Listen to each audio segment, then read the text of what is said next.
She never wore short sleeves. Not in summer. Not in the heat of August. Not even when the humidity inside the mansion made the air feel like wet cloth against the skin. She never allowed anyone to stand behind her. Not the housekeeper. Not the guards. Not even the man who was now, legally, her husband. She never cried where anyone could hear her. She chose the shower, the locked bathroom, the hours between 3 and 4 in the morning when even the guards changed shifts and the corridors went briefly silent. She wasn't afraid of Damien Moretti. She was afraid of what she remembered every time she closed her eyes. Vivian Cross had survived things that weren't supposed to leave survivors. But surviving and escaping are not the same thing. And one quiet evening inside the Moretti mansion, while she bent to pick up a photograph she had accidentally knocked from the nightstand, her silk robe slipped from her shoulder. She didn't notice immediately. Damien did. He stood in the doorway, still, silent. The man who had ordered executions without changing his expression was staring at her shoulder with something she had never once expected to see on his face. Not anger, not indifference, fear. If you're reading this story, drop the name of your city in the comments. I want to know how far Vivian's story has traveled. And don't stop here, because what comes next will change everything you thought you understood about them both. The night Vivian Cross arrived at the Moretti estate, the rain had been falling for 6 hours without stopping. She stepped out of the black armored SUV before either of the 2 men beside her reached for the door. Nobody offered to help her. She had stopped expecting that a long time ago. The estate rose out of the rain like something built to outlast every storm that ever tried it. 4 stories of pale stone and iron, floodlit from below, every window glowing amber behind thick glass. It didn't look like a home. It looked like a fortress that had learned to wear a home's face. Iron gates, reinforced, taller than they needed to be. Surveillance cameras mounted at intervals along the perimeter wall, not hidden, deliberately visible. Armed men stationed at the outer corners of the grounds with the kind of stillness that only came from complete confidence in what they were holding. Vivian took all of it in before she took a single step toward the entrance. She always did this. It was not curiosity. It was survival. The same instinct that had kept her breathing when everything else had tried to stop her. She catalogued exits before she catalogued anything else. Blind spots, camera angles, the distance between one guard and the next. She picked up her own bag. One of the men moved to take it. She let him without protest. She had learned long ago that resisting small things only made people look harder at the larger ones. She walked to the front door with her chin level, her hands loose at her sides, her shoulders rolled slightly forward. In that way she had perfected over years of trying to occupy as little space as possible, not small out of weakness, small out of strategy. The foyer smelled like polished wood and old money, and something faintly floral she couldn't name. A woman appeared from a corridor to the right before Vivian had taken 3 steps inside. Late 50s. Silver hair swept back severely, a tailored black jacket, and the expression of someone who had long since stopped being surprised by anything. Miss Cross. Not a welcome. A confirmation. I'm Helena Romano. I manage the household. She clasped her hands in front of her and began walking without waiting. Your room is in the East Wing, 2nd floor. Meals at 7, 1 and 7. You are not to enter the North Corridor without prior approval. You are not to leave the estate perimeter without an escort. The West Garden is accessible between 9 in the morning and dusk. She paused at the base of the staircase and turned. These are not suggestions. Vivian looked at her. Helena Romano had the practiced stillness of a woman who had given this speech to many people and had learned to read, in the first 5 seconds of their response, exactly how much trouble they were going to be. Understood, Vivian said. Helena gave a single nod and continued up the stairs. The room was large, cream walls, heavy curtains the color of charcoal that could seal out every trace of morning light, a bed with white linen, a writing desk, a wardrobe, a bathroom with dark marble tile. Vivian walked to the bathroom door first. She checked the lock, checked it twice. Then she went to the window. The East Garden stretched below in the rain, just dark shapes and the occasional amber glow of a security light moving through the wet hedges. She sat on the edge of the bed, pressed both palms flat against the fabric of her slacks. The silk was slightly cold from the air conditioning. She focused on that. The temperature, the texture, the weight of her own hands. It was the only way she knew how to come back to the present when the past tried to drag her under. 3 doors down, a security monitor fed a live image of her room into the screen on Damien Moretti's desk. He had watched her walk to the bathroom door first. He had watched her check the lock. Twice. He set down the glass of scotch he had been holding for the last 15 minutes without drinking. For a long moment he said nothing. Then, quietly, to no one in particular, "What happened to you?" The marriage certificate arrived in a manila envelope the same morning Vivian did. She found out about it the following day. Helena set a single document on the breakfast table beside a cup of tea Vivian hadn't asked for, straightened it with 2 fingers so the edges aligned perfectly with the table's corner, and left without explanation. Vivian stared at it for a long moment before picking it up.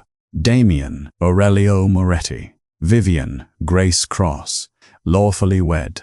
The date was 3 weeks ago. She had signed paperwork in a federal building, a tired-looking notary, fluorescent lighting, 2 agents in gray suits who hadn't introduced themselves. She had understood it was legal documentation of some kind. Protective custody arrangements, she had assumed. A cover identity, perhaps. Not this. She set the certificate back down on the table, pressed her palms flat against her thighs beneath the tablecloth, counted her breathing until the walls stopped feeling like they were moving inward. Another room, she told herself. Different walls. Same mathematics. She didn't touch the tea. Damien met with the federal officials that same afternoon in the estate's private study, a room Vivian had already identified as one she would never enter without an explicit reason and a clear path to the exit. She didn't hear the conversation. She didn't need to. She read it afterward, in the way Damien walked out of that room, the slight tension across his jaw, the way he stood for a moment in the corridor before moving, like a man recalibrating the weight of something he had just been handed. She knew that posture. She had worn it herself for years. It meant the news was worse than expected. What the officials told him, what Vivian pieced together from the fragments that reached her over the following days, was this: 3 witnesses had been scheduled to corroborate her testimony. All 3 were dead before the case ever reached a prosecutor's desk. A 4th had disappeared somewhere between a safe house in Lyon and a scheduled meeting in Brussels. No body recovered. No communication since. Someone had already attempted to locate Vivian twice in the 4 months before the federal arrangement with Damien was made. Once through a compromised database query traced back to a private security contractor. Once through a man who had approached her previous handler in a parking structure in Philadelphia and left him with a fractured orbital socket and the specific question of where she had been relocated. The handler had said nothing. He had retired immediately afterward and moved his family without leaving a forwarding address. Vivian was, as far as anyone in the federal program could determine, the last person alive who had been inside Victor Ashcombe's network and come out the other side knowing what she knew. The Moretti name, the officials had apparently explained to Damien, was not chosen arbitrarily. There were perhaps 4 places in the world where a protected witness could be housed with genuine confidence that the outer perimeter would hold. Damien's estate was one of them. The marriage was the cover that made her presence here explainable to every faction, every rival family, every intelligence asset that monitored Moretti's movements. A wife, unremarkable, domestic, invisible, inside the architecture of his life. The perfect place to hide someone, Vivian thought, the first time she stood at her window and watched the guards rotate in the garden below. Inside plain sight. She understood the logic completely. That didn't make the walls feel any wider. She adjusted the way she always had, quietly, carefully, without complaint.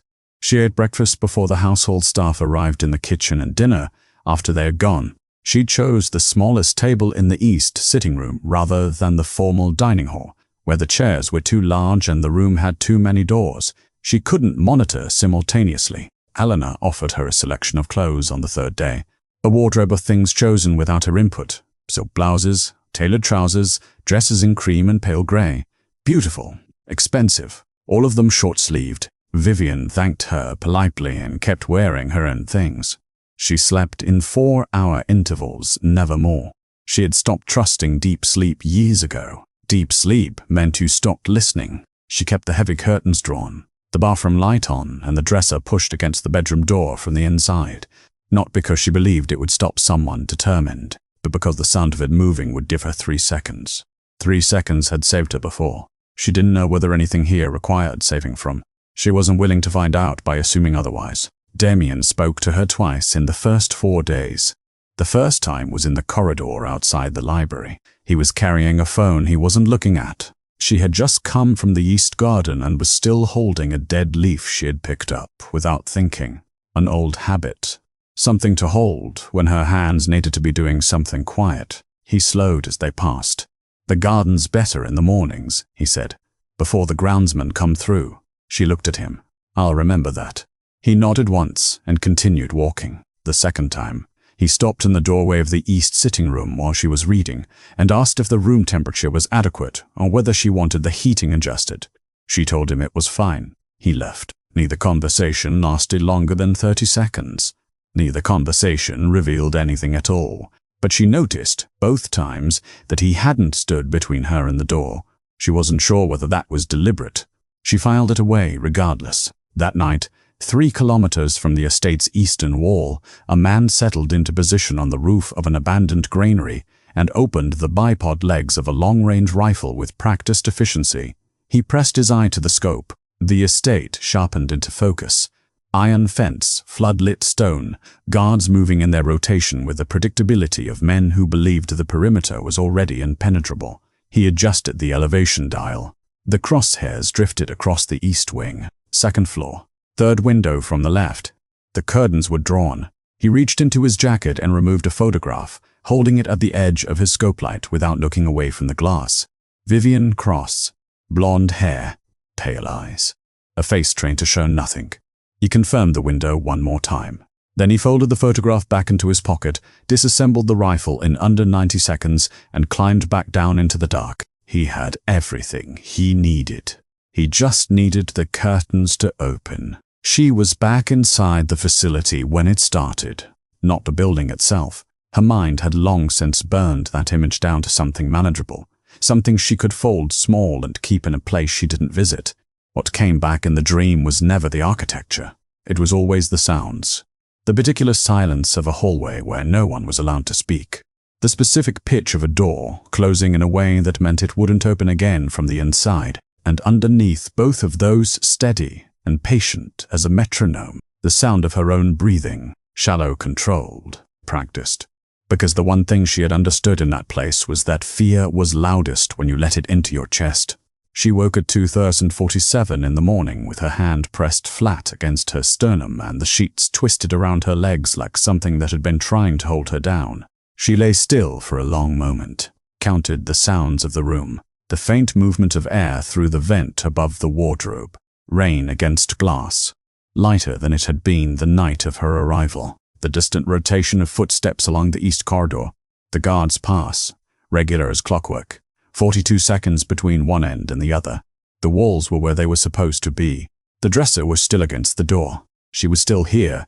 She got up before 4, because she already knew the sleep wasn't coming back. By 6 in the morning, she was dressed and in the east sitting room, moving quietly along the wall of framed photographs she had been studying in increments since her arrival, not out of interest in the Moretti family history, but because cataloging a room's contents was the kind of task that kept her mind from turning inward. The frames were arranged in 2 rows along a narrow shelf between the window and the fireplace. Old photographs mostly. Men in formal clothes, standing in front of buildings she didn't recognize. A woman with dark hair and Damien's jaw, photographed in a garden somewhere warm. A younger version of Damien, 20, perhaps 22, standing beside an older man with his hand on the boy's shoulder. She reached toward one of the frames near the center to look more closely. Her sleeve caught the edge of the next frame over.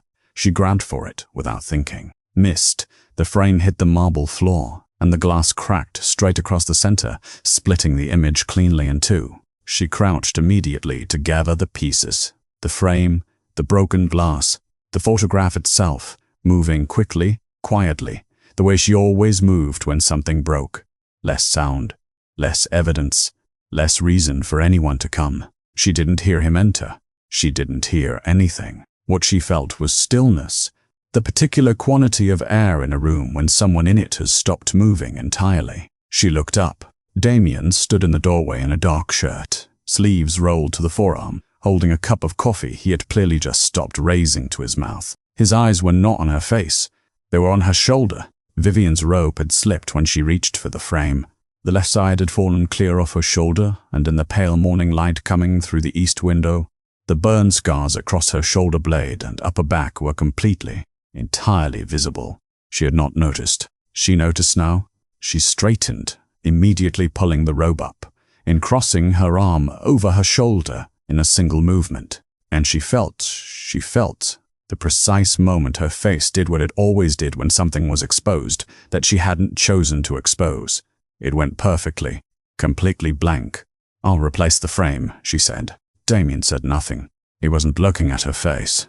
He was still looking at the place where the rope had been, even now that it was covered, with the expression of a man who had just seen something he was rapidly and silently rearranging everything else to accommodate. "Miss Cross, I'll replace it," she said again, and walks out of the room.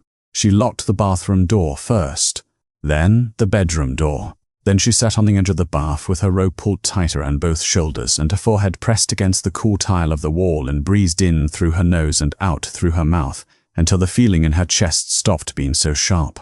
It took longer than usual. Damien was on the phone within the hour. Not to the federal liaison, not to the two grey-suited officials whose numbers were stored in his encrypted contact list under initials he had never bothered to memorize properly. He called Marco, the man who had worked private intelligence for the Moretti family for 11 years and had never once delivered an incomplete answer. "The woman in my East Wing," Damien said. "I want everything the government has on her. The sealed file, not the summary they handed me. Whatever they decided, I didn't need to know." A pause.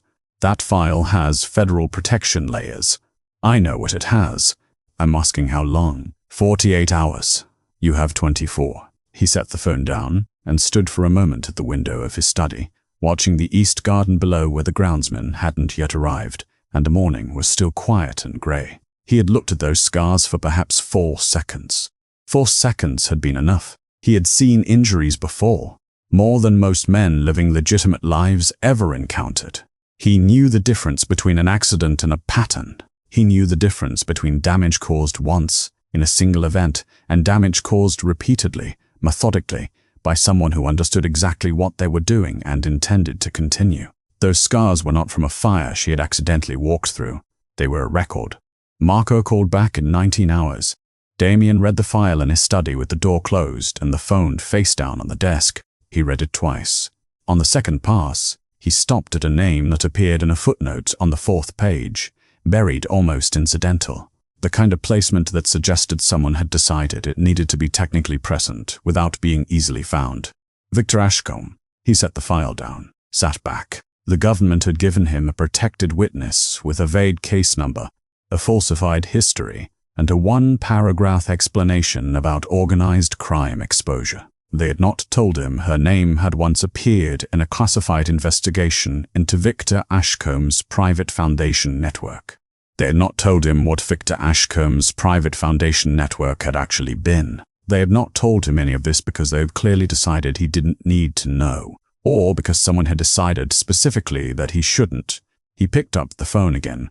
Marco answered on the first ring. Damien kept his voice completely level. "Whoever did this to her," he said, "is already dead." A beat of silence. "No," Marco said quietly. "He's still alive. He didn't go to her room. He didn't send Helena. He didn't leave a note or a message through any of the estate's internal systems. He didn't do any of the things that would have required her to respond on his timeline instead of her own. He simply made sure she knew the East Garden was empty at 7 the following morning, and he happened to be standing near the far stone bench when she came outside. He was reading something. He didn't look up when she appeared at the garden entrance. He didn't acknowledge her at all until she had walked far enough into the open air that leaving would have required a decision rather than simply a continuation of movement. Then he closed the document in his hand, set it on the bench beside him, and said, "There's coffee on the table to your left. Helena made too much." Vivian looked at the small iron table, a French press, 2 cups, a plate of something she didn't examine. She sat in the chair furthest from him. She poured her own coffee. They sat in silence for 4 minutes. She counted. Then Damien said, without looking at her, I'm not going to ask you about the scars. She wrapped both hands around her cup.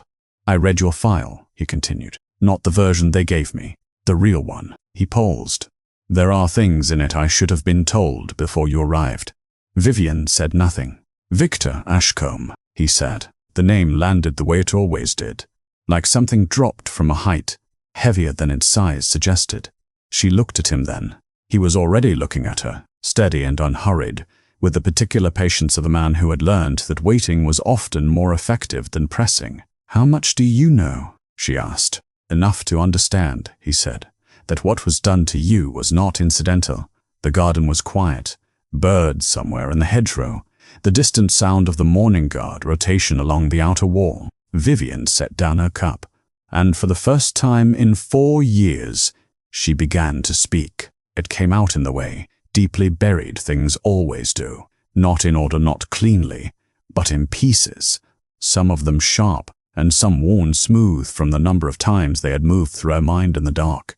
The Ashcombe Foundation had presented itself as a private rehabilitation network, residential facilities for women in crisis, addiction recovery, trauma support, reintegration programs, endorsed by 3 sitting senators, funded through a charitable trust with an immaculate public record, the kind of organization that received awards at black-tie dinners while the people inside its facilities had their identities systematically dismantled. They took your name first, assigned you a number, then a new name, then a history that belonged to no one and could be erased without trace.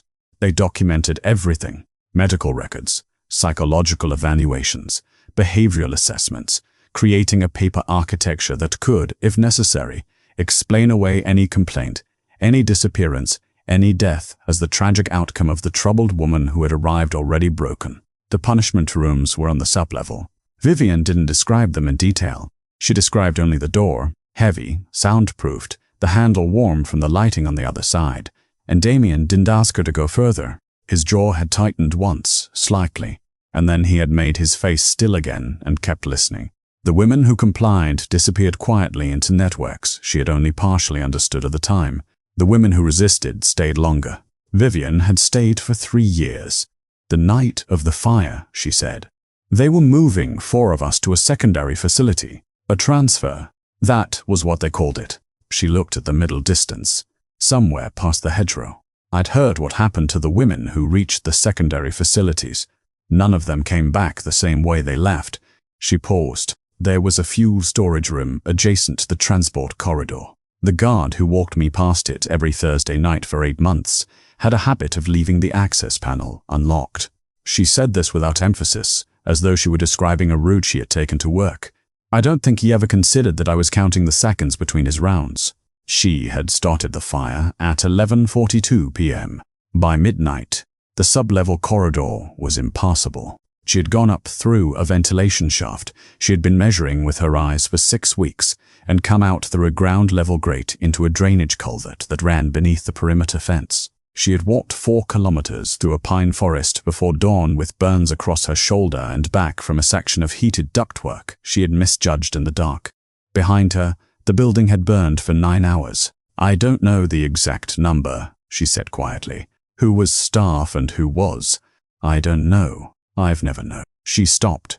I know I was the only one who came out. The garden was completely silent. Damien said you had no choice. I know. She looked at him. That doesn't make the number smaller. He held her gaze for a moment. Then, with a directness that carried no performance and no qualification, no one touches you again. Vivian looked at him for a long moment. She didn't answer, but she didn't look away either. His head of security, Ren Calabrese, appeared at the garden entrance before either of them could speak again. His expression was contained in the way expressions were contained when the news was serious and the location was exposed. Sir, his eyes moved briefly to Vivian, then back. We need you inside. Damien stood. Ren held up a small evidence bag. Inside it, something tiny, metallic. A disc, no larger than a coat button, attached to a length of fine antique chain. Vivian recognized it immediately. The necklace. The one she had worn every day since leaving the drainage culvert 4 years ago. The one she had kept because it was the only thing she had carried out of that building. Found during a routine sweep of personal items, Ren said. It's a transmitter, long range. cellular networked. He paused. It's been active for at least 7 months. The blood left Vivian's face so completely and so quickly that the morning light seemed to shift around her. 7 months. Every safe house, every federal relocation, every night she had believed she was hidden. She hadn't been hidden at all. The estate's alarm system activated at 6:53 a.m., a low, sustained tone that moved through the walls like a frequency rather than a sound and brought every guard on the property to alert posture within 15 seconds. Wren's radio crackled. "East perimeter, we have a breach." Damien moved first. He crossed the garden in 4 strides, put himself between Vivian and the east wall without breaking pace, and said to Wren, "How many?" "Thermal shows 6 on the east side. Possible second entry point near the service gate." Wren was already moving, hand at his earpiece. Armed. Professional spacing. This isn't opportunistic. It never was. Damien turned to Vivian. "You stay inside me. You move when I move. You stop when I say stop." She didn't argue. She didn't freeze either. And he noticed that. The color hadn't fully returned to her face, but her eyes were sharp, and her posture had shifted into something economical and deliberate. The survival instincts surfacing through the shock, the way they did in people who had learned that panic was a luxury they couldn't afford. They moved through the garden entrance and into the east corridor as the first gunshots broke across the outer perimeter. The Moretti estate had been designed by a man who understood that beauty and defensibility were not incompatible. The interior corridors narrowed at specific intervals, choke points that funneled anyone moving fast into single-file passages where numbers counted for less. The stairwells were reinforced. The safe room on the ground floor had a steel door rated against shaped charges, and a separate ventilation system that drew from inside the building rather than the exterior wall. Wren's men were already in position along the east corridor when Damien and Vivian reached the interior junction. 4 soldiers in tactical gear moving with the coordinated efficiency of people who had trained for exactly this scenario. Outside, the sounds were getting closer. Glass breaking somewhere on the ground floor. The distinct percussion of flashbangs in the outer garden, followed immediately by controlled bursts of return fire from the rooftop positions. Damien put Vivian in a doorway alcove, one hand briefly on her shoulder. "Stay." Then he turned to his nearest captain. "Number 2 and 3 hold the east junction. I want the service gate locked down and eyes on the north corridor. Where is she most exposed?" "2nd floor east if they breach the garden wall entirely. That window faces." The radio cut across him. "North service gate is open. Repeat, service gate is open from the inside." Damien went still for precisely 1 second. From the inside, they came through the north corridor fast and coordinated. 4 men in unmarked tactical gear moving in a formation that told Damien immediately these were not street-level hired hands. They moved like military contractors, measured angles, controlled breathing, no wasted motion. They were not heading toward Damien. They were heading toward the alcove where Vivian was standing. He understood in the space of half a breath that the east perimeter breach had been the distraction. The noise, the gunfire, the thermal signatures on the wall, all of it designed to pull his security toward one side of the building, while 4 men walked through a gate that someone had unlocked from within. He reached Vivian before they did. 3 seconds. No more. He pulled her out of the alcove and into the side corridor, put his back against the wall, and the first contractor came around the corner directly into Damien's elbow at throat height. The man went down. The second raised his weapon and Wren came through the far end of the corridor and fired twice, controlled and precise, and the passage went briefly very loud and then very still. The third and fourth retreated. Vivian was pressed against the wall behind Damien with both hands flat against the plaster and her breathing audible and controlled. In through the nose, out through the mouth, exactly as she'd been doing in the bathroom 2 nights ago. And when he turned to look at her, she met his eyes directly and gave him a single nod that meant, "I'm here. Keep moving." He held her gaze for 1 second. Then he moved. The attack was over in 11 minutes. 3 contractors detained. 2 dead in the east garden. The 4th pair from the north corridor had retreated through the service gate and disappeared before the outer perimeter could close around them. The gate had been unlocked using an access code that belonged to a member of the estate's internal security rotation. Damien was still processing that when the black federal SUV came through the main entrance at speed and Federal Agent Mason Hale stepped out onto the gravel drive looking like a man who had been awake for 30 hours and had worse news than that. "We need to talk," Hale said, privately, "right now." They made it as far as the study doorway. The shot came from outside, single, suppressed, through the study's east-facing window that Damien had left uncovered for 40 seconds while the interior was being swept. Hale stepped through the doorway and dropped without a sound, the way people dropped when the damage was catastrophic and immediate. Damien was beside him in 2 strides. It was already too late. Wren swept the room in under a minute. The encrypted drive Hale had been carrying in his left jacket pocket, the one visible from the exterior line of sight, the one a professional shooter would have confirmed the location of before taking the shot, was gone. Not in the body, not on the floor, not anywhere in the room. Someone had moved through this corridor in the last 4 minutes and taken it. Someone already inside. It took Damien 6 hours to find the access log anomaly. It took him another 40 minutes to trace it back through 3 layers of estate administration to the personal override code of Lorenzo Ricci, his chief advisor, 31 years with the Moretti family, present at Damien's father's funeral, godfather to his youngest cousin. Damien sat with that information for a long time before he stood up. He sent 4 men to Lorenzo's private quarters on the estate's west wing. They came back empty. The rooms were cleared out. Clothes, documents, the secondary phone, Lorenzo kept in the false bottom of his desk drawer, all of it gone. A man who had been preparing to leave for longer than tonight. Wren stood in the doorway of the study and said nothing. Damien looked at the empty rooms on the security feed for a moment. Then he closed the screen. "Find him," he said. The documents arrived on Damien's desk at midnight. Marco had pulled them from the Federal Evidence Archive through a contact in the prosecutor's office. The original file copies that Vivian had spent 4 years protecting, moving, memorizing the locations of. The records she had carried out of Victor Ashcombe's network, like a second set of scars. Financial transfers, witness testimonies, facility logs, the paper architecture of an empire built on the systematic destruction of women who had no one looking for them. Damien spread them across his desk and began reading. He was on the 4th page when he stopped. He went back to the 3rd page, then the 2nd. He picked up the phone and called Marco. "The documents from the Federal Archive," he said. "How were they stored?" "Sealed evidence boxes. Chain of custody logs going back 18 months. "The chain of custody logs. Are they original?" A pause. "I'll check." Marco called back in 20 minutes. "The logs are real," he said. "The documents inside the boxes are not."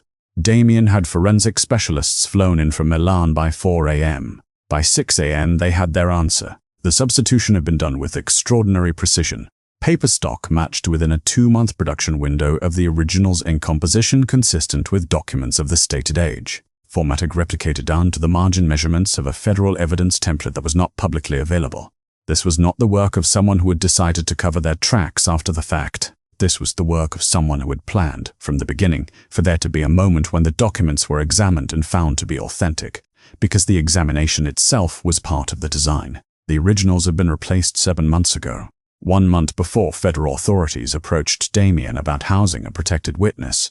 1 month before any of this had begun, he sat with their timeline for a long time. Vivian was in the east sitting room when he came to find her. She was sitting in the chair she always chose, back to the wall, sidelined to both doors, with her hands in her lap and the stillness of someone who had been waiting for news and had already prepared themselves for it to be bad. He told her about the documents. She didn't react the way he expected. There was no devastation, no collapse. Just a slow, almost imperceptible exhale, like someone releasing a breath they had been holding for longer than was healthy. "I thought they might be gone," she said quietly. "I looked for them once, 18 months ago. The case handler told me the chain of custody was intact." She paused. "I believed him because I needed to." Damien pulled a chair across and sat directly in front of her, something he had never done before, entering her sightline instead of approaching from the side. "Victor didn't want you dead," he said. She looked at him. "Everything points to it. The tracker in the necklace, 7 months of location data, and no direct attempt on your life. The attack last night, 4 contractors moving specifically to extract, not eliminate, the marriage arrangement, the federal contacts, the timing of all of it. He kept his voice level. He wanted you here, inside this estate, under my protection. Vivian was very still. He needed a reason for the Moretti name to be attached to yours, Damien continued. A wife, a protected witness, a public alliance between his only surviving loose end and the most visible Mafia family in Southern Europe. He paused. Every rival faction watching my movements sees me sheltering the woman connected to Victor's network. Every family that has ever wanted leverage against me now has a reason to move. He didn't send you here to hide you, Vivian. He sent you here to start a war and let it bury both sides. The room was completely silent. He used me, she said. Not a question. He used both of us. The call about the shipping port came at 9 a.m. 3 rival families had moved simultaneously against Moretti interests along the waterfront. Coordinated, which meant they had been communicating, which meant someone had been facilitating that communication for weeks. The kind of facilitation that required access to Moretti's internal scheduling, shipment rotations, and security deployment patterns. Lorenzo Ricci had managed all 3. Damien deployed with 20 men and arrived at the port to find it already in chaos. Warehouse fires along the south dock. Containers breached. 3 separate factions moving through the port's internal road network with the confidence of people who had been given a map, and they had. Damien understood as he moved through it. Every checkpoint his men held, the opposing forces knew in advance. Every fallback position had already been anticipated. The fighting lasted 90 minutes. Moretti soldiers held the main terminal, but lost the south dock entirely. 2 rival captains were taken, 4 of Damien's men were down, and through the smoke and gunfire and the coordinated collapse of everything Damien had spent 11 years constructing along this waterfront, a private helicopter lifted off from the port's auxiliary helipad on the north end, a helipad that appeared on no official map of the facility, that Damien had known about because Lorenzo had told him about it 5 years ago, and then apparently remembered. Damien watched it rise through the smoke. He already knew what was on it. The original evidence, the real witness identities, every surviving name Victor still intended to reach. The financial records that connected Ashcomb's foundation to 14 governments and 3 intelligence agencies. Everything gone. He stood at the edge of the south dock as the helicopter became a shape, and then a point, and then nothing against the gray morning sky. Around him, his men moved through the wreckage of a battle that had been designed for him to lose before he arrived. For the first time in 11 years, Damien Moretti had nothing left to play. Victor Ashcombe had won, for now. He came back to the estate after midnight. Vivian heard the vehicles on the gravel drive and sat up in the dark and waited. She counted the doors opening and closing, counted the footsteps in the east corridor, counted the voices, too low to make out words, but she could read the register, the particular flatness of men reporting losses to someone who had already calculated them. She didn't push the dresser against her door that night. She wasn't sure when she had stopped doing it. Somewhere between the garden and the north corridor, and the moment Damien had stepped in front of her without hesitating, the mathematics of the room had quietly shifted. She sat at the edge of the bed and waited for the estate to go still. She found him in the strategy room at 2 a.m. It was a room she had identified early as one of the estate's nerve centers. Large table, wall-mounted screens, topographic maps of the port and surrounding district, still pulled up from the night's operation. Most of the screens were dark now. The overhead lights were off, replaced by the amber glow of a single desk lamp in the corner. Damien was sitting at the table with his jacket off and his sleeves rolled up and a glass of scotch. He wasn't drinking in front of him, looking at a map of the port the way a man looked at something he was trying to understand after it had already finished damaging him. He looked up when she entered. Neither of them spoke for a moment. Then he said, "You should sleep. You should drink that," she said, nodding at the glass. "It's been sitting there long enough." Something shifted almost imperceptibly at the corner of his mouth. Not quite a smile. Close enough. She sat down across the table from him. "Tell me," she said. He told her. All of it. The south dock. The lost positions. The helicopter. The 4 men who wouldn't be coming back to families who were going to receive phone calls in the morning that no one was prepared to make. He spoke without self-pity and without deflection. which she recognized as the particular way that people who were genuinely responsible carried things, not loudly, just completely. When he finished, the room was quiet for a long time. "I brought this to your door," he said finally. "You were the mechanism. I was the target. I should have seen it sooner." "Victor has been building this for years," Vivian said. "He doesn't make plans you can see coming. That's the only reason he's still alive." Damien looked at her. "It's over," he said. It wasn't resignation. It was assessment, the tone of a man who needed to name something accurately before he could decide what to do with it. "The evidence is gone. The witness identities are gone. Lorenzo is gone. Without the original documents, there is no case, no prosecution, no exposure. Victor walks away and rebuilds, and in 2 years none of this will have left a mark on him." Vivian looked at the map on the table. Then she reached up and began rolling her left sleeve to the elbow, then the right. She set both arms on the table, the burns visible in the amber light, the scarring that ran from her left shoulder down across her upper back, the edges of it visible above her collar. She didn't adjust her position. She didn't cover anything. She just sat with her arms on the table the way a person sat when they had decided, finally, that something they had been carrying for a long time was going to be set down. Damien didn't look away. He didn't make it mean anything other than what it was. She met his eyes. "I never trusted the evidence," she said. He was still. "I never trusted the government. I never trusted the federal program or the case handlers or the chain of custody logs.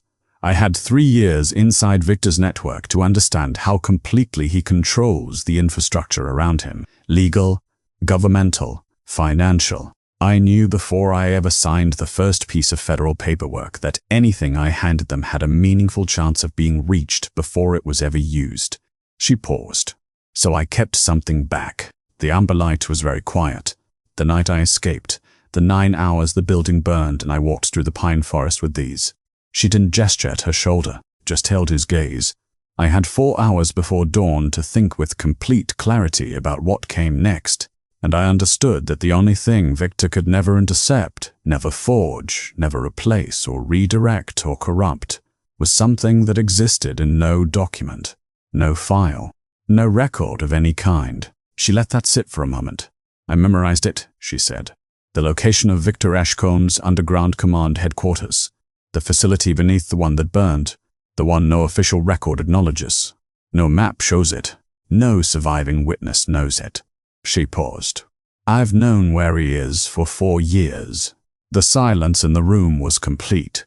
Damien sat forward slowly. She watched him recalibrate, watched him move through it in real time, the realization arriving in stages, that she had never been simply a loose-end Victor was trying to eliminate, that the evidence had never been the real weapon, that the woman sitting across this table, who had arrived with one suitcase and pushed a dresser against her door and cried in the hours between 3 and 4 in the morning, had been carrying the only thing capable of destroying Victor Ashcomb's entire empire inside her own memory, that no one could take it from her, that no one ever had.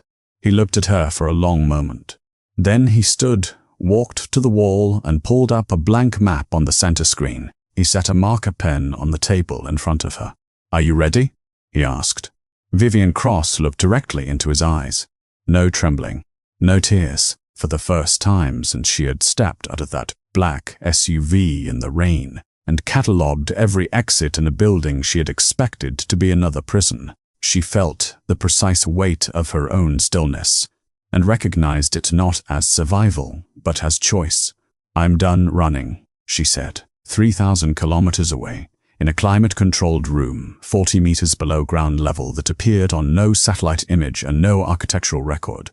A guard stepped through a reinforced door and crossed to the desk at the room center. The man seated there did not look up from the document he was reading. He was unremarkable in almost every way. Middle 60s, silver hair, the kind of face that appeared at charity galas and Senate hearings and international philanthropy summits without ever drawing the wrong kind of attention. Victor Ashcombe looked like a man who had spent his life building good things.